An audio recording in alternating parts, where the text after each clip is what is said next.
Jonathan Hanks, a dedicated astrophysicist, had spent years at the Space Science Center, deeply engrossed in the mysteries of the universe. But on a quiet, moonlit night, curiosity got the best of him. He had heard whispers of a secret room, a place where the center stored devices too mysterious and powerful to be understood by most scientists. His footsteps echoed softly as he made his way down the empty corridor, eventually arriving at a door marked "Restricted Access." His heart racing, he managed to slip inside. The room was dimly lit and filled with intricate machinery, each piece humming with latent energy.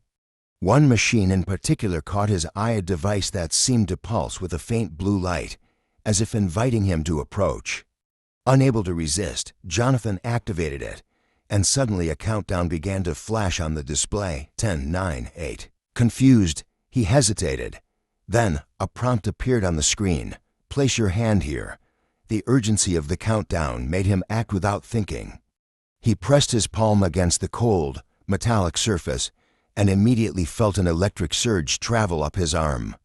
In an instant, a blinding flash of light enveloped him, and the world around him melted away. When his vision cleared, Jonathan found himself standing in an open, green meadow surrounded by lush, vibrant foliage.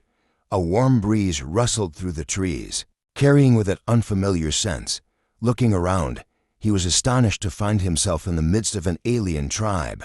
Dozens of women, each with unique features, some with skin a shimmering shade of violet, others with silver hair and eyes that glowed softly, stood scattered across the meadow, moving gracefully as they tended to various tasks. Realizing his presence, the women turned to him in unison, their movements suddenly sharp and wary.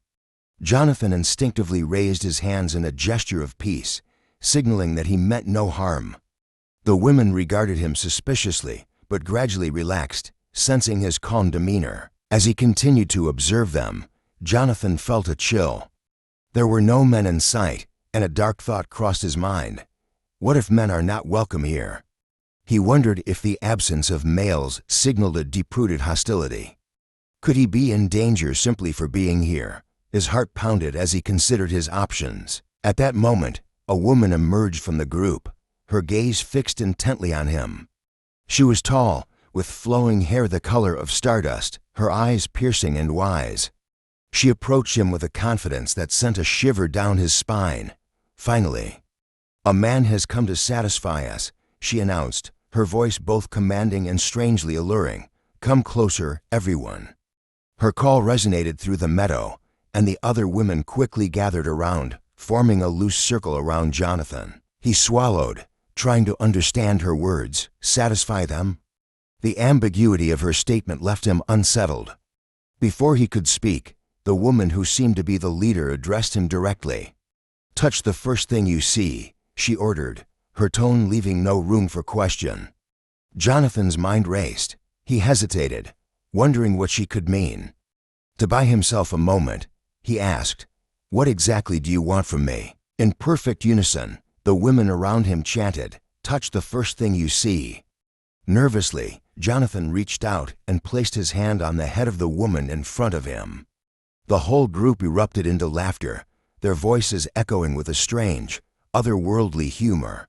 One of them mocked him, her voice tinged with sarcasm.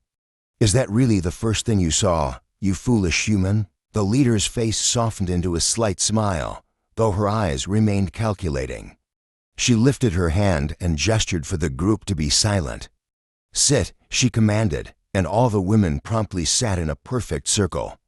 Jonathan instinctively followed suit, beginning to sit on the ground, but the leader stopped him with a raised hand. "I didn't ask you to sit," she said coolly, her voice unwavering. Jonathan awkwardly rose back to his feet, feeling increasingly isolated as the only one standing among them.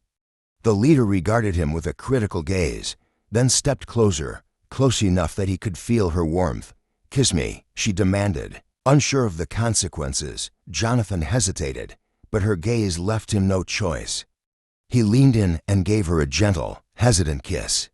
Once again, the surrounding women responded with a chorus of strange, celebratory sounds, the meaning of which was lost on him, but carried a strange joy. Jonathan's head was spinning, He felt as though he were in a waking dream, where nothing made sense, and yet everything demanded his compliance. He wanted to ask questions, to understand where he was, but his thoughts felt stifled. He finally found the courage to speak, his voice barely a whisper. "Can I ask you something?" The leader raised her hand, commanding silence among the tribe. "He has a question. Speak," she said. What is this place?" Jonathan stammered. The leader's expression softened, and she explained, "You are in the sanctuary of the widows, a haven for those of us who have been abandoned or whose husbands have perished. Men occasionally wander here, but they rarely leave. It is our place of vengeance and survival." A chill ran down his spine. The weight of her words sank in, and he feared he might not leave this place alive. His voice trembled as he asked, "What will you do to me?" The leader's gaze was unyielding. "That depends on your actions."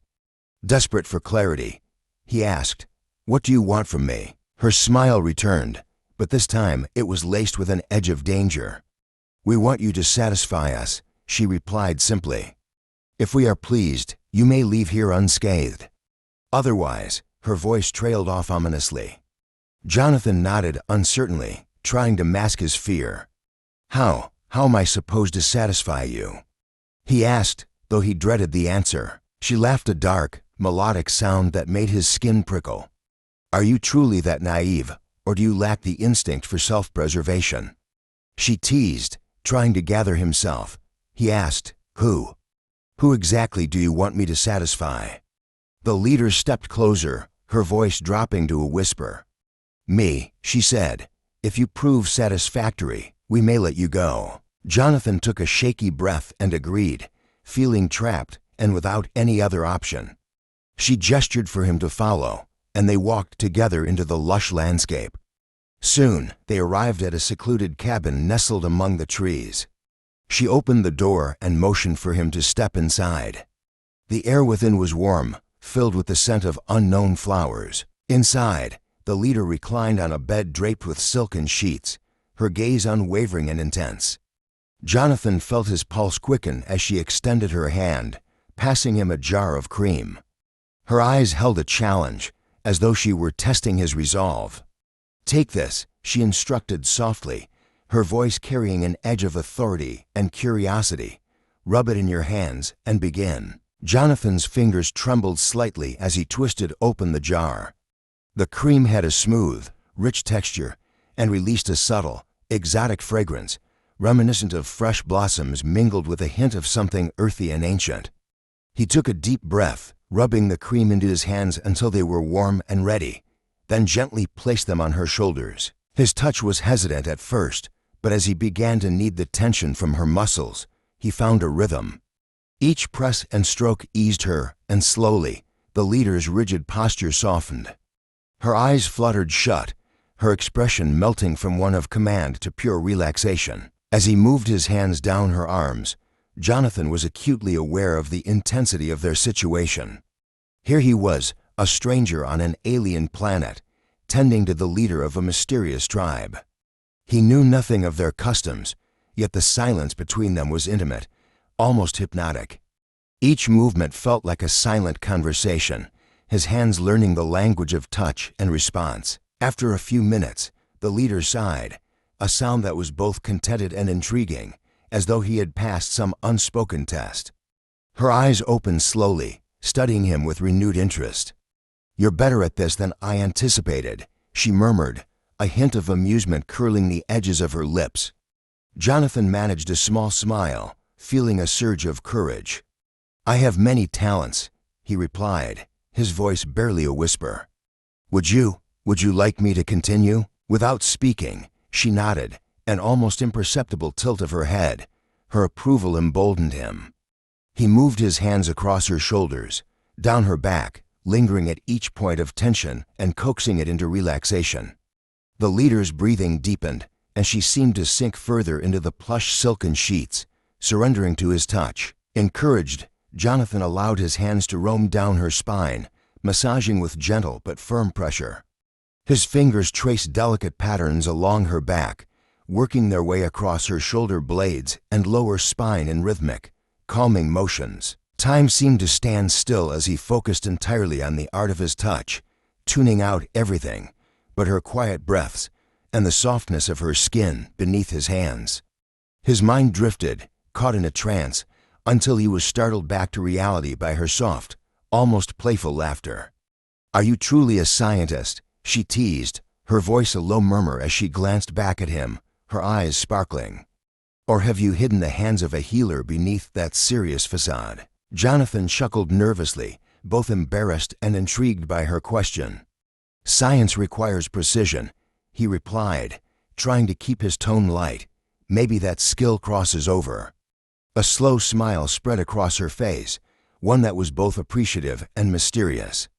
"Perhaps," she whispered, her voice a blend of satisfaction and contemplation. With a slight shift, she reached over to the bedside table, picking up a bowl of grapes. She plucked one from the vine and held it out to him, her eyes never leaving his face. Her gaze was challenging, intense, as if she were testing his willingness to engage in this unspoken ritual. Tentatively, he leaned forward, allowing her to feed him the grape. It was cool and sweet on his tongue, the taste lingering as he met her gaze. She took another grape, this time placing one between her lips. Jonathan understood her silent invitation and leaned in, catching the other half of the grape between his own lips. Slowly, they each bit down, drawing their faces closer until the grape disappeared, leaving only the faint taste of sweetness and the warmth of their breaths mingling in the air.